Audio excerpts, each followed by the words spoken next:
Welcome, everybody, to Lee's podcast. I'm your host, Lee Yang. Well, my guest today, his name is Tim. Hey, what's up, Tim? How you doing? Hey, pretty good. All right. Hey, listen, I've been thinking about this podcast and what I want to do with you, right? And obviously, if people are looking at the thumbnail, they know that you're white, right? And that your wife is Hmong. Yep, correct. Right? So today's podcast is going to be more of an interracial one. And then we'll jump into some of the more fun stuff later on, kind of some of the stuff we talked about. Yeah, no, I'm excited to talk about my interracial marriage. Yeah. If you want to come closer, just to Sure. want to make sure, it's picking you up. So let me ask, we'll start off by doing this. Let me ask you kind of like a series of questions, all right? And then you can go whatever direction you want. Yeah. All right. So fire away. All right, cool. All right, let me look at my notes here. Okay. So first question, how did you meet Sita? Now, Sita, let me get some clarification here for those that are listening, okay? Sita's dad is my wife's first cousin. So Sita is obviously my wife's niece, and you're the son-in-law of, my wife's cousin. So that's where the relationship comes in. So how did you meet Sita? I met Sita at a great place called Piggly Wiggly. Yeah. Local grocery store for the Midwest. I was a manager, the frozen manager, to be specific, and how we got to end up talking to each other and meeting each other is we would close the store at night. Which store was it at? Is it the one on Good Hope? No, Sita worked beforehand. Her retail experience before was at Pick and Save, and then I was at Piggly Wiggly in Jackson. So it's funny how fate works out because Sita came to Piggly Wiggly by her former boss, who became my new boss at Piggly Wiggly, and they were looking for a new assistant behind the register, and he just recruited Sita. So yeah, she came all the way from Good Hope, drove all the way down to Jackson, 25-minute drive just to work at the grocery store. So what was your impression of her the first time you met her? Obviously, was she working? Did you guys had some responsibilities together? Yeah, the responsibilities were, so she would take care of the customers all the desk, count all the money, and I'd make sure the store operations were complete. Like the loads were put away, the closing duties were done, all the customers, if I was kind of like her backup as well, if customers had complaints and had to address issues, or if she needed some help, or watch the desk during break time. So that's kind of like where our beginning was to like working together. Oh, cool. How long? Okay, so let me ask, and I hope you don't mind me prying. Okay. No, not at all. How long did you like when you got to know her to when you thought, hey man, I want to get to know her more? How long? I mean, was that a few weeks, a few months? It was about a full year. She worked a full year, yeah. Because she drove from Milwaukee to Jackson for a full year, and longer too, yeah, because we didn't move in together or anything. So she was living with her dad when we started dating. Wow, yeah. Yeah, so she used to, her previous house was down by Miller Park. So she actually would drive 25 minutes from Miller Park Stadium to Good Hope Pick and Save so she was used to the 25-minute commute. And then actually when her parents moved close to Pick and Save Good Hope, she got the new job at Piggly Wiggly Jackson to make the long commute, the same commute distance. So people at Pick and Save were like, you're crazy for leaving. You're like a minute down the road and now you're going to leave us for another long commute. But that's how Sita is. She enjoys having a little drive time, little self-reflection before getting to work, which I don't blame her. I don't. And you live in Jackson. Correct. Yeah. Okay. And we'll talk about where you two live now. But so obviously she was working there for a year. What drew you to her? Besides the beauty. Oh yeah, right? Besides her beauty. I just enjoyed her personality, and we could joke around about everything going on at work. And she's the one that actually pursued me. And for the first gift I ever got from her was on Boss's Day. She gave all the managers a cup, but she gave me this this like coloring cup with like some carp on it. And then she's like, hey, here you go. And then she gave me a tie clip as well, and then a note inside saying, hey, we should both go out and I'll buy you a shot sometime. Yeah. Well, we never did. Because I had an experience before she was never my girlfriend, but I had another girl who was my coworker that I was hanging out with. And I kind of actually told Sita, like, you know what? I'm not interested in a working relationship with someone. I don't want to date a coworker. So I kind of like held my ground there for a little bit. But as time kept going on, I kept talking to my friends outside of work. I'm like, yeah, this girl's pretty awesome. And I probably should be asking her out. And then she was the one that just came after me, and she's like, Tim, guess what? We're going to hang out and just give this a shot. And I'm like, you know what? I appreciate the fieriness of this woman. Yes. And then so I gave it a chance and happily married 5 years later. That's funny that you say that, because I'm kind of in the same boat, because my wife kind of pursued me. She's not going to admit it, but it's kind of like we're kind of slow about it, aren't we? Oh, right? yeah, for sure. I told myself I'm going to take care of my bills. I'm going to set myself straight, and someone will come along. And little did I know, yeah, she did come along. A lot sooner than you thought. Yeah, huh? yeah. Just when I told myself, because I was trying online dating, I was trying other avenues, and nothing was hitting it. And then she was there all along. Wow. So it was like, and like I was saying earlier about how it was almost like fate led everything together, because as you know, her dad, he came from Laos, and just thinking, and Sita's mom, she's from Laos as well. I'm like, wow, like if they wouldn't have made the move over, Sita would be over in Laos now. She wouldn't be here. She wouldn't have been born in Iowa. She was born in Iowa. Yeah, wasn't she was born in Iowa. Yeah. Wow. So I just think how wild that is to be like, oh, like there's really, something special had to happen for her to end up in Jackson, Wisconsin, for me to meet her. Because you weren't gonna come to Milwaukee. Yeah, no. Nope. Yeah, I really was not well traveled or anything. I mean, I've traveled areas, but I wasn't gonna go pursuing, especially in the way I was back then. I was just determined to take care of myself.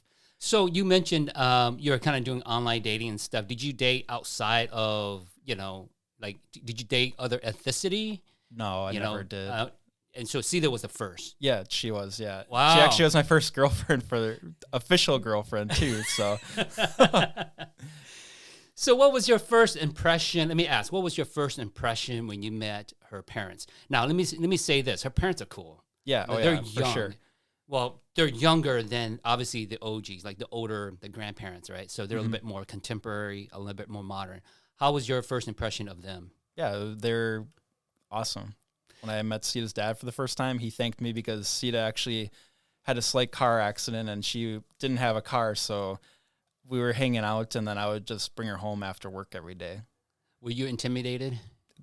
No, I didn't feel intimidated at all. It was, I mean, at first with like the language barrier, because obviously I know English very well, but when I would go inside, then they'd be speaking Hmong to each other, and I'm just like, okay, well, I don't know what's going on, but that's okay. Remember the last party we had at their house? Oh, yep, yeah. We were kind of talking, and you can hear your name, right? You Uh-huh. can hear your name. I mean, I know they're talking about me, but I don't know what they're saying, right? Yeah. Is that how? I mean, it's. Yeah, for the most part, but I just kind of pick up on the tone. I'm like, well, I'm just going to assume that they're speaking well of me because I have not had any ill experiences beforehand. Well. And like when I hear Vo, and I kind of like, just from the mannerism, like kind of like, excited, fast talk. So I never really have had anyone be like, have that talk in a, you can just tell the tone of how someone talks. I feel whatever language they speak, it's. So you kind of just pick up cues here and there, just kind of figure it out along the way. Okay, now you mentioned Val. Obviously, you know what that word means. Yeah, yep. Son-in-law. Have you figured out other words that maybe have been used around you, or maybe has been taught to you, like this is what this means? Yeah, there's some words I can't pronounce them very well, but I know like guy is meat, and zhang means good, and then. That's kind of the extent. Sita, I've asked Sita to teach me Hmong, and she isn't willing to teach me.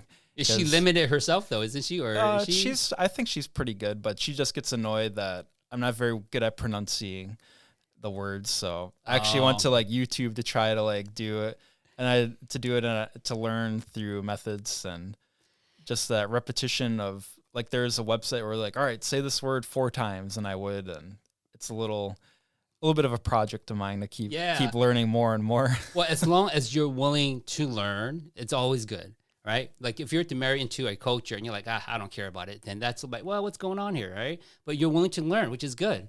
But here's the thing. Do you sing? No. Okay. Because I tell people that doesn't speak Hmong is that if you're a singer and if you can hear pitches, then you can probably pick up Hmong a little quicker, because in the Hmong words, you can spell the same word and change that last letter, and then you're changing the pitch, right? And then it means something different. So if you can hear that pitch, then you can probably pick up things up a little easier. So anyway, just a little tidbit. If you can like, hey, listen to that pitch or at the end of it. Yeah, and that's for Sita. She's like, it's kind of hard to teach Hmong because the same word can mean multiple things. Like she was running it through a sentence with me. Like in Hmong, it could be the red car is big or something. It could mean the same as, hey, hand me the salt.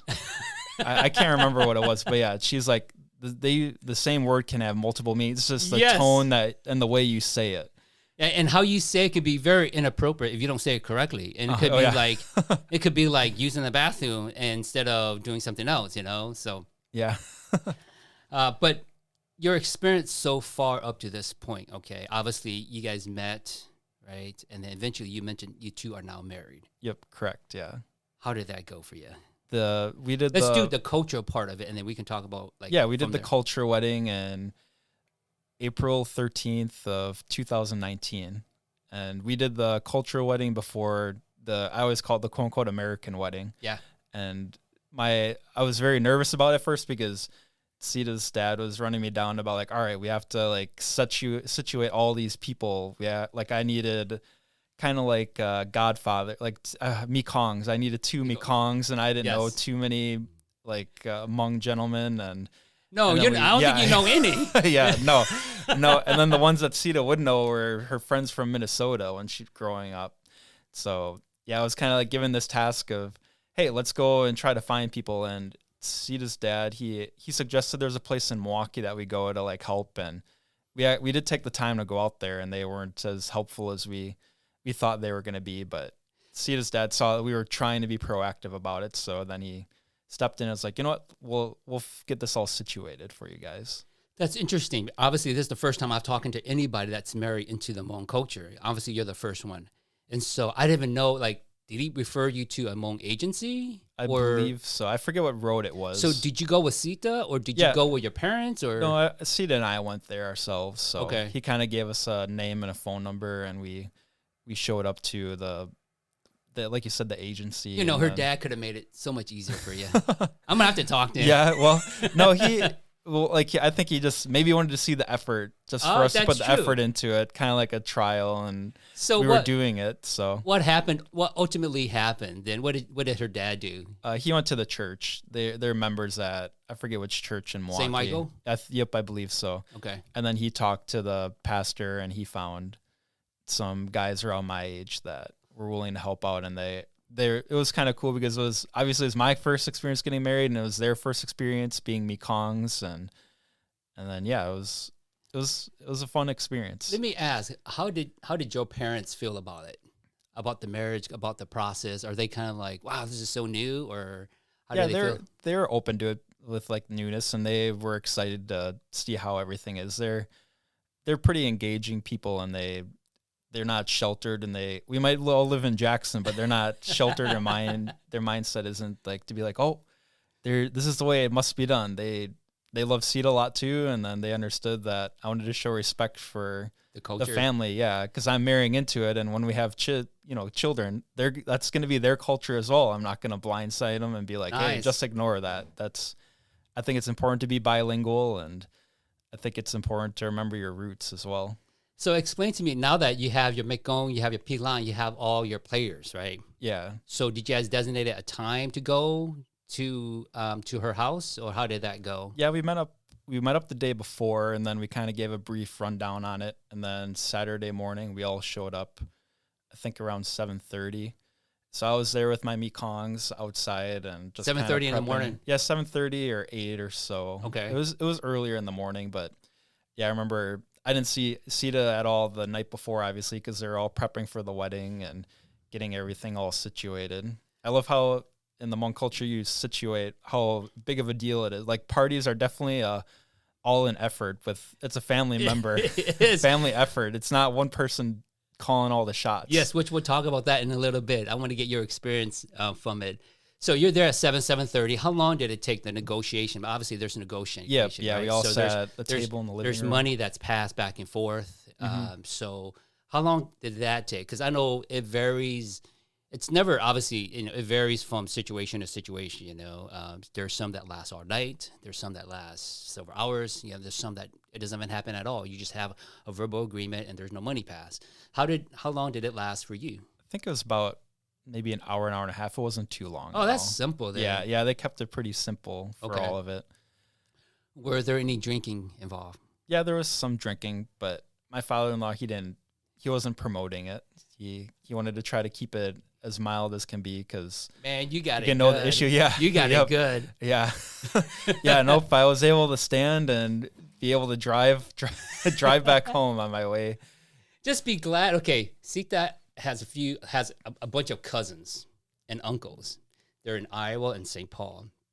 Just be glad they're not here during that time because you would be drinking. Trust me. Yeah, I've met the ones in Minnesota and some of the ones in Iowa. But yeah, in Minnesota, we went to stop by one of their house for the parties, and it was a good party. Yeah, I can imagine. Yeah.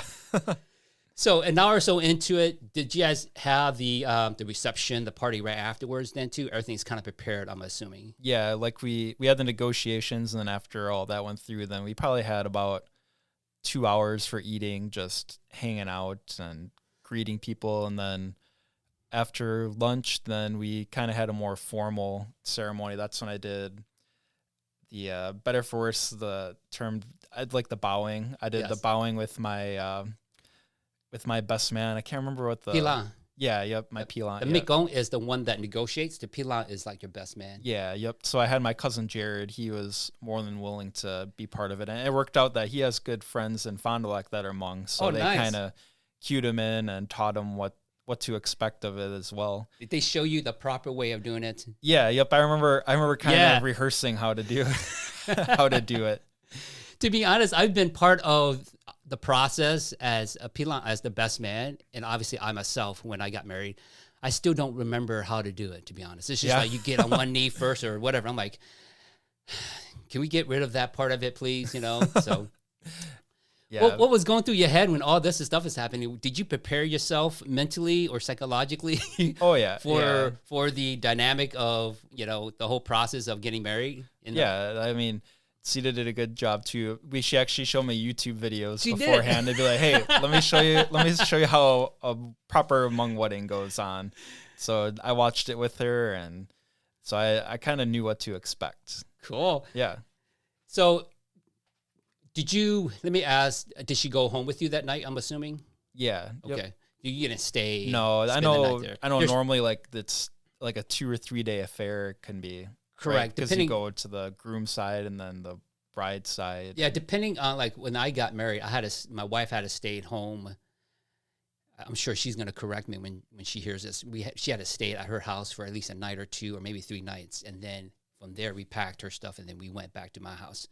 Obviously, she lived on the north side and I lived on the south side. And so and it's great that what the great thing is that you guys are like 20, 30 minutes away. There are those that. Like my brother who married his wife in Canada, so they have to drive up there. Okay, yeah. Yeah, my other brother who married his wife in California, right? So it gets a little bit more complicated that way with making arrangements. But, within the same town, within 30 minutes, that's simple. It seems like you had it simple, and good for you that you got it simple instead of having it a little bit more complicated than some of the stuff that I've heard. Yeah, it was a great experience. I had we had the chicken and all the blessings, and we had like the traditional meal afterwards. All right, so let me go through some of my questions here. Okay, so let's go back to the whole dinner thing, or the reception, the meal. Being part of Hmong, right, is that whenever you have a party, you have to go and you have to kill a chicken, a cow, or a pig. Have you gone through that process? No, I haven't. You have not? Or anything, no. No, nothing. Like you said, I have it too easy. I'm going to have to talk to your father-in-law, man. We got to take Tim. Yeah. Like, I know for Grayson's blessing, he went and he shot the cow for Grayson's blessing. Okay. Yeah, but that's different. But I know Sita, for our wedding, she wanted pork. So he's like, all right, I won't get a cow to butcher then. I think we got 2 pigs, and maybe I remember being there the day before, and there's probably like 15 chickens that they had downstairs in a bucket. So you never got your hands dirty. No, if I didn't have to. Uh-oh. That means that next time we're doing something, I'm going to call you, Tim. Yeah. I'll run down the chicken myself. And it's the process of killing it and processing it, you know, and then getting it prepared. You know, I was always never good at it, to be honest. And it's something that I always shy away from. I'm like, oh man, do we have to do it? Can we just go to Pick and Save or Piggly Wiggly and buy some? Can you get a discount or something?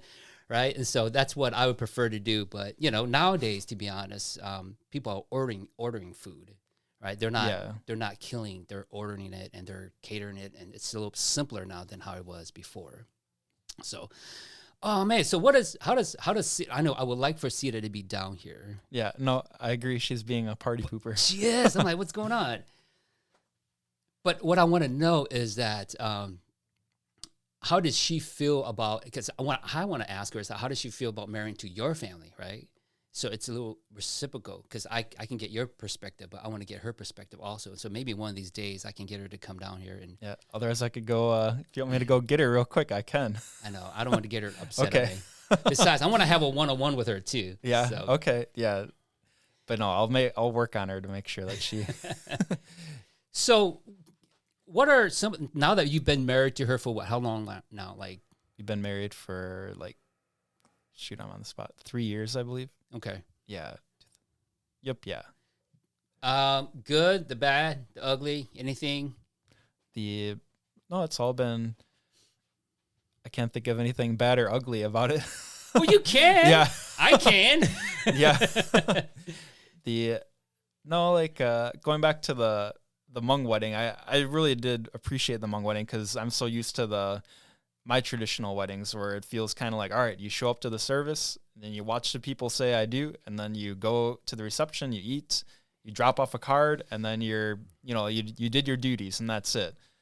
Where in the Hmong community, I've noticed, and I appreciate how close-knit and how everyone works as a unit, and a lot of my friends, they still talk about all the impressive effort from all the women making all the egg rolls in the garage, and like after a lot of my uncles, they've had their daughters or sons be married, and they still come back to me and say, you know, Tim, even one of them was straight up, he said, you know, this was a good wedding, but not as good as yours, Tim. And that was like to his own kid for his own his own daughter's wedding. And so a lot of my family, they just, it struck them how special it was.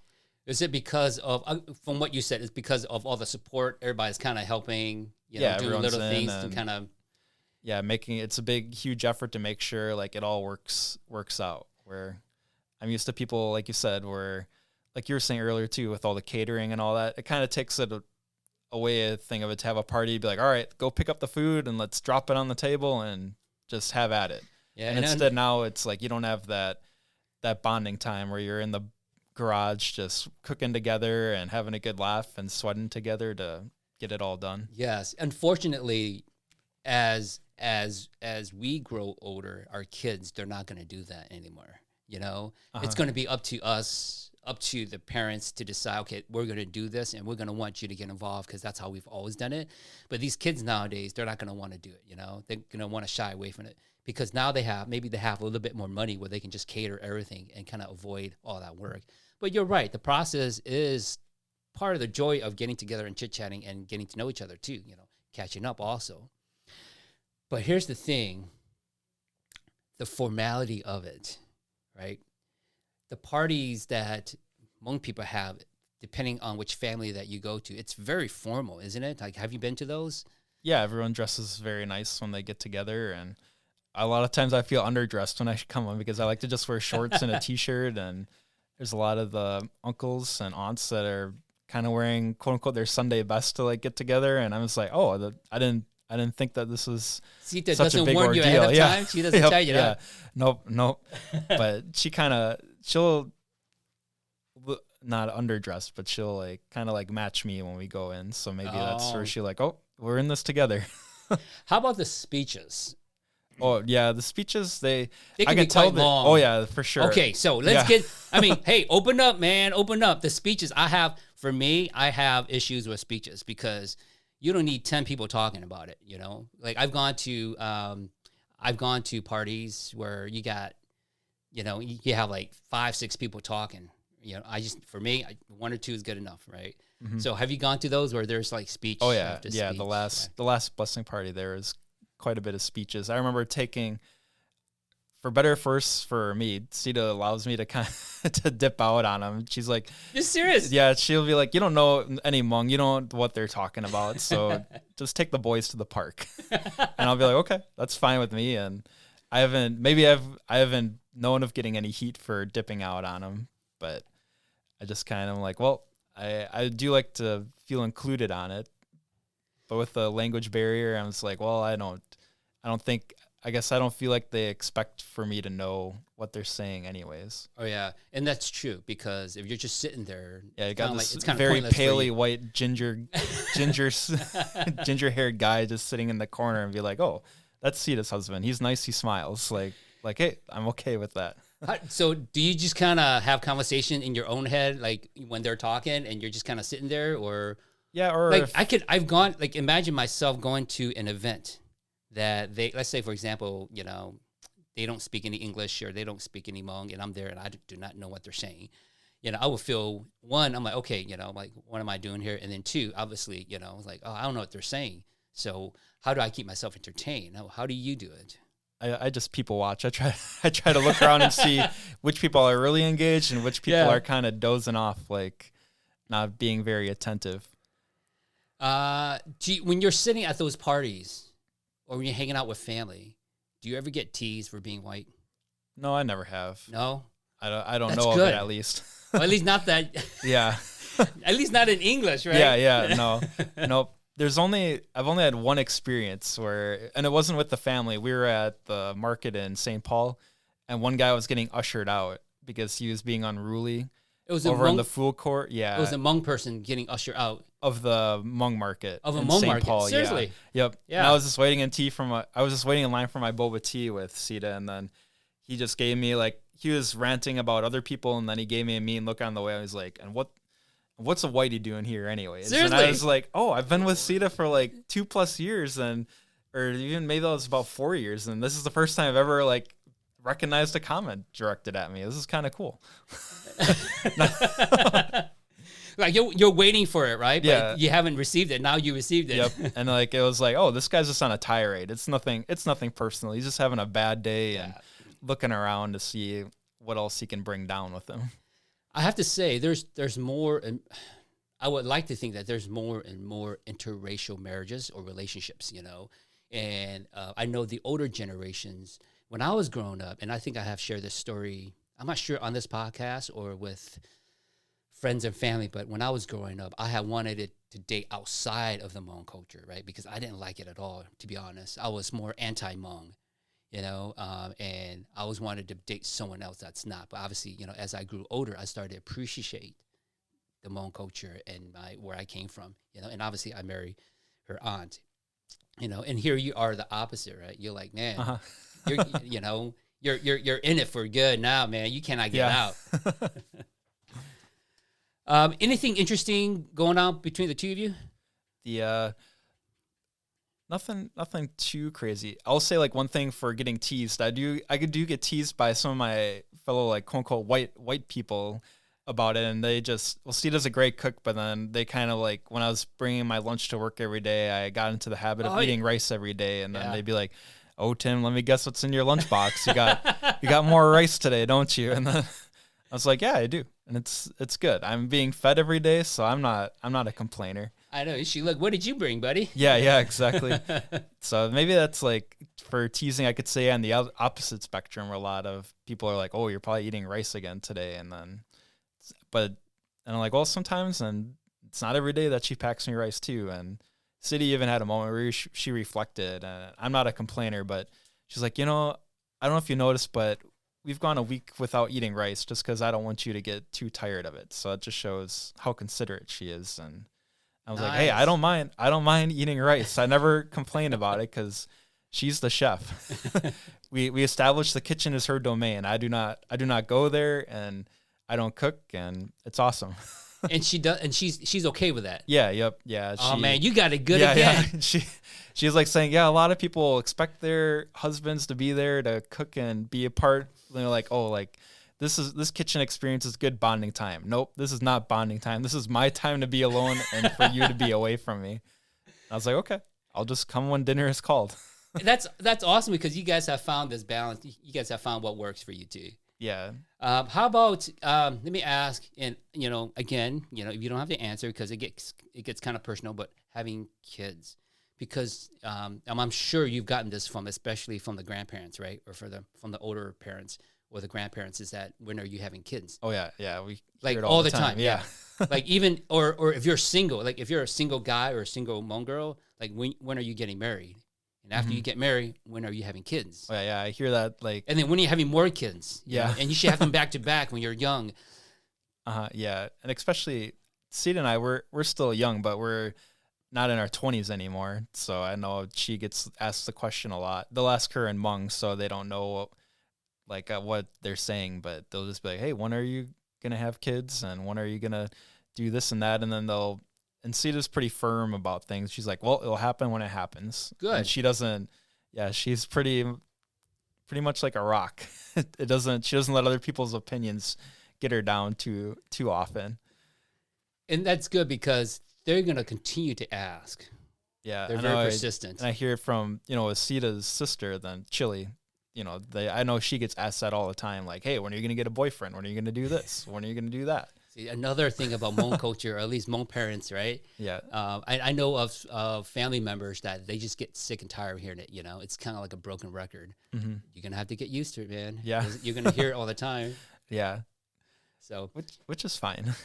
Anything else? Anything new going on? I know you guys, where do you guys live now? I mean, we actually have like an apartment in Jackson. So okay. I'm kind of. You guys are still there? Yeah. I'm kind of just. We're still there for now. We're open to moving to another area, especially with my newer job where I work for a liquor company and I distribute from Kenosha up to Kewaskum. So, okay. So are you traveling too? Yeah, I travel. I don't travel out of the state, but I just travel every day to new stores. Okay. Yeah. So I'll put on like about 100 to 150 miles every day, almost going between grocery stores to put orders away. You're not driving your car, right? You're driving. I do drive my car, you but do? I get reimbursed all the mileage. Okay. And Sita is. She's not at daycare. Okay. Yeah. So neither of us work at Piggly Wiggly anymore. That's where you guys met. Yep. That's where we met. Yeah. Yep. Cool. Yep. That's where fate brought us together. Cool. All right. Anything new, anything you want to share with us about your relationship? Because I want to pick your brain, but I kind of want to pick hers also. But I'm gonna wait for that when she's willing to come down. Yeah. No, that's fine. So, I'd say with my cultural experiences, the wedding I took, the Hmong wedding, to be a little bit more special because you got family coming up and then you have kind of like one-on-one conversations where what I'm used to is, like I was saying, after the wedding, you go outside the church and then you shake everyone's hand, they say congrats, and then you're on your way. Whereas you might get a few speeches at the end, where a lot of the Hmong culture, I noticed that a lot of people, they like to make it heartfelt. That's how I feel, to be like, hey, you know what? Like, this is a big step in your life you're going to do. Like, if you have issues, you come and you talk to me. You don't just throw in the towel right away. Yeah. It's a big community effort to keep the marriage together. It's a big community effort to get everybody together, so. But you know what? I have to say, welcome. And I know I've said this before, welcome. And I'm glad you're part of the family. Because technically, if you translate it in Hmong, you're also my son-in-law. Did you know that? Like how they translate it? I call you Val also. Yeah. Right. And so. Yeah, it's cool. And then, just like when I was talking to C, I'm like, oh, we're going to go see Uncle Lee. And I know. Yeah. Okay. Let me hit on that for a little bit. Right. Uh-huh. I was telling my wife this the other day and you text me Uncle Lee, right? I'm like, it's so weird having Tim call me Uncle Lee. He's a white man calling me an uncle. Yeah. Yeah. And but that's a sign of respect though. And I appreciate that, to be honest, Yeah. Yeah. And I was thinking about on the way here, I'm like, well, if I would have married a white girl, then I wouldn't have. I'd maybe call her uncle's uncle, but it'd just be more formal to be like, hey, Jack, what's going on? Oh, yeah. It's just, or even like talking to the in-laws, a lot of them, the white people, they don't call the in-laws mom or dad. They just will address them by their name. Yeah. Be like, hey, Rosie, what's going on? Let me ask about that. Is that very subjective to the groom or the bride to call their in-laws mom and dad? Or it's just something that is accepted that if you don't call them mom and dad, it's okay. Yeah, I'd say it's okay. Oh, I think if you do call mom or dad, that just shows like a little bit extra love. okay. But it's not required. Yeah, it is for us. Yeah. And here's the other thing is that she has a huge family. Like, have you met all of them? Like not, the ones not in all Iowa, of them, but the ones in so there's in Iowa, right? There's they're in Colorado and St. Paul, Yep, right? yeah. She, like when I married my wife, and I have a small family, just my family alone, and some of my cousins. Oh my goodness! When I married my wife, I'm like, wait, who's that again? Like, who's that again? Like, oh yeah. It were took you a able lot. It took a lot to get all the names down and all that and to recognize the faces, and yeah, that was a pretty big challenge to start off with. Well, there's but are I've there some learned to you get haven't into met it. yet? Oh yeah, no, there's some that I haven't met yet. Okay, But I feel like I've met probably 75% at least of them. Well, it's us that matters the most. Yeah. Cool. Well, hey, thank you for sharing. And I think that's awesome. And I think that I've had in the past, and I'm hoping to have more of these interracial conversations. And, your perspective is a little different because obviously you're marrying into the culture, right? And I've had those that are marrying outside of the culture or at least dated outside of the culture. And so it's interesting to get that perspective on where you're coming from. Mm-hmm. So thank you. So let's talk about something more about what we like. You ready? Yeah, go right ahead. All right, so we're going to go a little off topic here. We're going to talk about, I'm going to ask you a few questions and you get to choose, right? All right, you ready? Yeah, go right ahead. Marvel or DC? I always have to go with DC. DC? Just because I like Batman. No way! Get out of here. Get out of here. I grew up on Batman, so. You're not a Marvel fan? I do like Marvel, but if I had to choose between, I prefer DC. What do you think of the movie? Like all their movies compared to Marvel movies? The DC movies, they don't hold up to the Marvel movies. Okay, good. At least we have that in common. But for comic books, the comic books I read, I prefer DC. Scott Snyder's too much of a monster writing, and Greg Capullo and Grant Morrison. He does all of his DC work. I ended up buying more DC comics. More DC comics, yeah. I would agree. I think DC. Okay, in my opinion, DC outshines in comic. Well, I'm not sure about comic books because I don't read comic books, but they outshine in cartoons. Yeah, animated. Oh yeah. So much better than Marvel. Like Marvel I don't think Marvel could reach DC when it comes to those animated series or even the animated movies, right? Have you seen most of them or all of them? I've seen a good portion of them. Like I know I grew up on Bruce Timm's Batman, the animated. Mm-hmm. I like that show a lot. That's what I watch all the time right after school. And the DC movies or the DC animated cartoons are dark, aren't they? Yeah. Oh yeah. Like with Joker, especially the storyline between Joker and Batman, or with Flash. Well, I like the Flash one. Did you? And spoiler alert, whoever's listening, all right? If you haven't watched this one, about Flashlight. I'm not Flashlight. Flash doing his Flashpoint. I think the movie's called Flashpoint. Mm-hmm. Yeah. Have you seen that one? Yeah. Yep, I have. Where he went back in time. Yeah. Yep. Or no. He does. No, not back in time, but he went to a multi-universe. Yeah. Wasn't it? Correct. And who was Batman?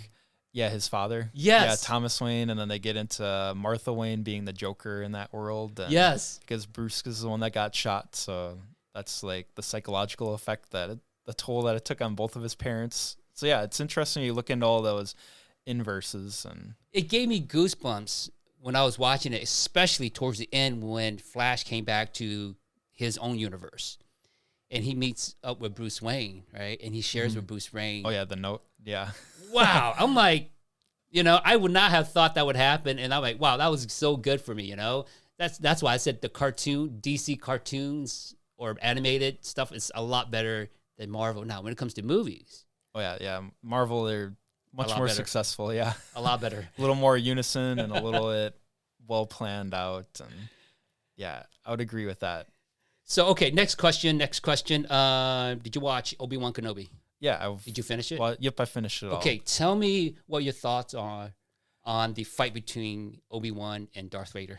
I thought it was awesome where I thought altogether the fight was fantastic, but I thought they did miss one moment that would have made it like just perfect for me when after Vader did his little like earthquake and he dumped Obi-Wan down on the ground. I thought he was gonna have his vengeful moment, his point of revenge where he's like, I have the high ground, Obi-Wan. Like, look at me now.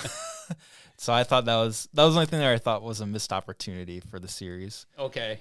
But I enjoyed it how Obi-Wan, like, you got to see him go kind of burst out of his hermit mode and just say, you know what, you just gotta let the past go. And I thought it was kind of a cool pivotal moment for him when Vader's just said, Obi-Wan, you didn't kill Anakin, I killed Anakin. Wasn't it awesome how they did his voice? Yeah. Right? Yep. Like how they it went in and out of the electronic voice to his real voice to his who's the guy that does the original Darth Vader voice? I think it's Earl something. Yes. Yeah. Right? He's the same person that does that did the Lion original, King. yep. He did Lion King too. Did you know that? Oh yeah. He played Mufasa. Yeah. I believe. I thought that was awesome how they did that, and the lighting of how they did his helmet. It was like cracked. No, not cracked, but it's kind of like, I don't know. Yeah, yep. It was split opened apart, up. and you could kind of see that human side that they're looking for, and he just confirmed like, nope, not there anymore. And I love this.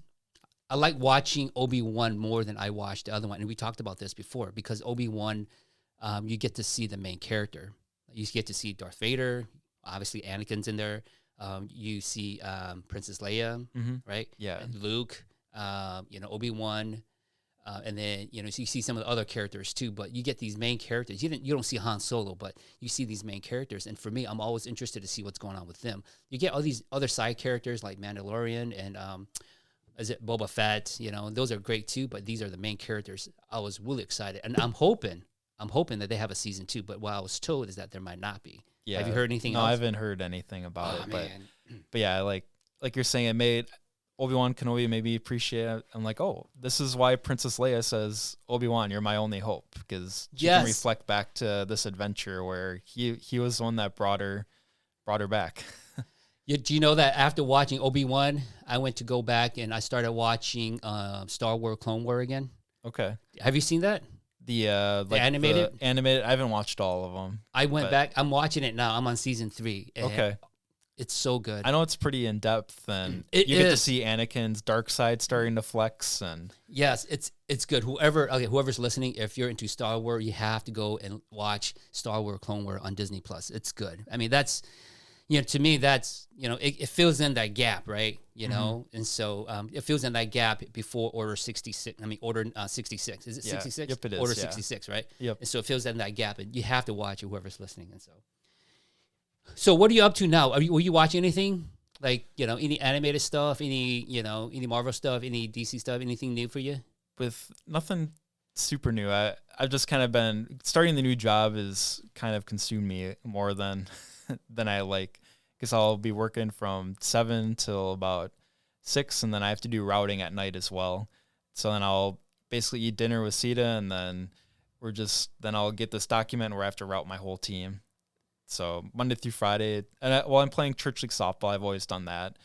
And another cool purchase that we made, a dangerous purchase, but we bought a motorcycle, and we've been cruising around on that quite a bit. And that's kind of our bonding away time now. It's just, I didn't know you ride. Yeah. I got a license when I was 22 when I was at MATC, and they just offered a motorcycle course. And young Tim had the brains enough to just be like, you know what? The course is offered right here. Let's just do it. This will be fun. And I bought an old 1978 Honda Hawk from a friend, and it was a great motorcycle, but it wasn't a great first initial experience because the whole bike would just shake if I went over 50 miles an hour. And I'm like, yeah, this isn't worth it at the moment. So I sold it. It was only a few $100s when I bought it. So I sold it for a few $100s. I mean, you're still alive, which means, you did something right. Yep, yeah. But then Sita's like, you know what? I think you have a motorcycle license. It's kind of a shame to not have a motorcycle. And we went out and found a good deal and been cruising around on that ever since. Yeah. I can never, honestly, my brother rides a Yamaha R1. Okay. You've seen those? It's one of those crotch rocket. Yep, yeah. And, I bought a crotch rocket. I didn't want a Kawasaki Ninja, but it was the right price, and I don't regret buying it. Yeah. So I can never figure out. I mean, obviously I don't ride, but I don't ride enough. But I know how to ride, but I can never like figure out in my head which gear I'm in. yeah, it's kind of hard if it's not on the. I know the newer motorcycles, it's You right can on see the, it, right, yeah, on the it's dash. on the digital dash, yeah. But yeah, you just kind of rule of thumb is if you want to speed up, you kick up, and if you want to speed down, you just kick down until you can't anymore. Yeah, and for me, any doubt, just take it all the way down and up one to be a neutral, right? If you Yep, take it all the way yeah. down and up Yep, one, and you you'll just be a click neutral. it once and it's neutral, yeah. Yeah, so for me, I'm like, oh shoot, I got to stop. I don't know where I'm at, so let me just stop, go all the way down, click up once. I'm in neutral, stop, and I can start over again. Yeah, and you can look at the dash and the neutral light will like come on, and yeah, but it's been fun. We just kind of take, not that back roads are any safer than the freeway, but we just kind of been doing back roads and admiring nature when we drive around. At least you're doing something. Yeah, yeah. And enjoy it now before you have kids. Yep, yeah. Well, Tim, it's been a pleasure, my man. Thank you for coming in. Would you be willing to come back in again? Oh yeah, for sure, anytime. With Sita. Yeah, I'll We need her to make come her in. come. Yeah, Yeah, we need her to come. I've had a few guests that their spouse or significant other won't join. I'm like, oh, come on. But, I'm glad you're able to come in. I'm glad that you're willing to share your side of the story. I'm hoping to get Sita's side. But if anything else comes up, dude, come on in. We'll talk some more, all right? yeah, perfect. All right. Hey, if you like what you're listening to, please consider subscribing. Click on that thumb button and share with your friends. Thank you very much.